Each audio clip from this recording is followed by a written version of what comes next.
வந்து வெடிஞ்சிருச்சு. இந்த வெங்காயத்தை போட்டுருவோம்.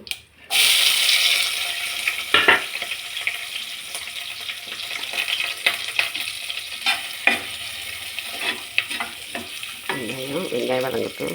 இது எதுக்கு சொல்கிறேன்னா, அந்த கம்ப்யூட்டரில் உட்காந்து வேலை செய்கிறவங்களுக்கு வந்து ரொம்ப தண்ணி குடிக்க மாட்டாங்க, ரொம்ப இது. அதனால் வந்து மூலம் வந்து அவங்களுக்கு வந்துடும். அப்போ இதை டாக்டரை காட்டுறது, வெளி மூலம் உள் மூலம் அந்த மாதிரிலாம் இருக்குது. அப்போது பழைய காலத்தில் எங்கள் பாட்டி சொல்லுவாங்க, இந்த தோலை கூட வேஸ்ட் பண்ண மாட்டாங்களாம். அவங்க எங்கள் பாட்டி துவையல் அரைச்சி கொடுத்துருக்காங்க. எப்படின்னா, இதை நல்லா கழுவிட்டு காய வச்சு இது துவையல் அரைச்சி இதில் எதுவுமே வேஸ்ட் பண்ணக்கூடாது அப்படின்னு சொல்லுவாங்க. அதனால தான் இது வந்து ஒரு கிடச்சிச்சின்னா ஒரு மாதத்தில் ஒரு 2 வாட்டியாவது இதை எடுத்துக்கோங்க. இது ரொம்ப நல்லது. இது கருணக்கிழங்கு. இதுக்கு பேர் வந்து கருணக்கிழங்கு. இது காரம் நல்லா வந்து ஃப்ரெஷ்ஷாக இருக்கிறத வாங்கி சாப்பிட்டா தொண்டையெல்லாம் காரம். அதனால் கொஞ்சம் நல்ல பழசாக ஆனதை வாங்கி நல்லா இப்படி குக் பண்ணி வேக வச்சு வச்சுக்கணும் தனியாக.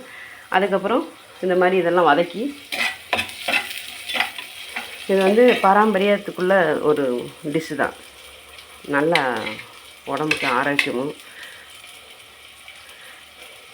புளிக்குழம்பு நல்லது இல்லைனாலும் புளி சேர்க்காதவங்க தக்காளி கூட 4-5 போட்டுக்கலாம். ஆனால் ஃபஸ்ட் நாள் சாப்பிட்றத மறுநாள் வந்து சாப்பிட்டா இன்னும் டேஸ்ட்டு ரொம்ப இந்த மீன் குழம்பு மாதிரி தான். மறுநாள் சாப்பிட்டா இது இன்னும் டேஸ்ட்டாக இருக்கும். இதில் வந்து தட்டைப்பயிறு போட்டுக்கலாம். இதோட சேர்ந்து இந்த கிழங்கோட சேர்ந்து தட்டைப்பயிரும் போட்டுக்கலாம். இப்படியும் இது மட்டும் நான் இப்போ எடுத்துருக்குறோம். வெங்காயம் நல்லா வதங்கட்டும். வெங்காயம் வதங்கின பிறகு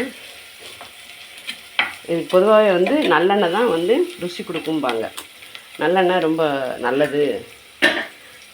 புளிக்குழம்புகளுக்கெல்லாம் நல்லெண்ணெய் தான் சேர்க்கணும் அப்படிம்பாங்க. அதனால தான். ஆனால் நல்லெண்ணெய் இல்லாதனால நம்ம கோல்டு உணரை ஊற்றியாச்சு. இது நல்லா வந்து ப்ரௌன் கலராக வரட்டும்.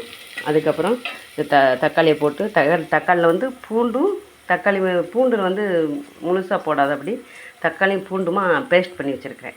சரியா? இதில் வந்து இந்த மசால் பொடி மட்டும்தான் சேர்க்கணும். இது புளி மசால் பொடி இது போட்டு இதெல்லாம் போட்டு நல்லா கொதித்த பிறகு அதுக்கப்புறம் இதை போடணும். அப்புறம் தேங்காய் அரைச்சி லாஸ்ட்டில் ஊற்றணும். மசால் பொடி போட்டுருக்குது.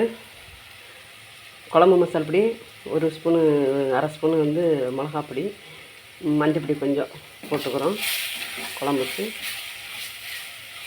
எல்லாம் வதக்கி வச்சு இப்போ புளி கரைச்சிறத ஊற்றிடுவோம். அவ்வளோ வடிகட்டி கூட பாருங்க, உள்ள மண் இருக்குது பார்த்தீங்களா? நைஸ் மண் இந்த இதெல்லாம் இருக்கும். அதனால தான் இதை வந்து பார்த்து புளியை மட்டும் இதாக இருக்கணும். புளி சேர்க்கட்ட தக்காளி நல்லா அரைச்சி ஊற்றிங்க கூட, கொஞ்சம் கூட நல்லா இதாக இருக்கும். ஆமாம், தண்ணி ஊற்றிக்கணும் கொஞ்சம்.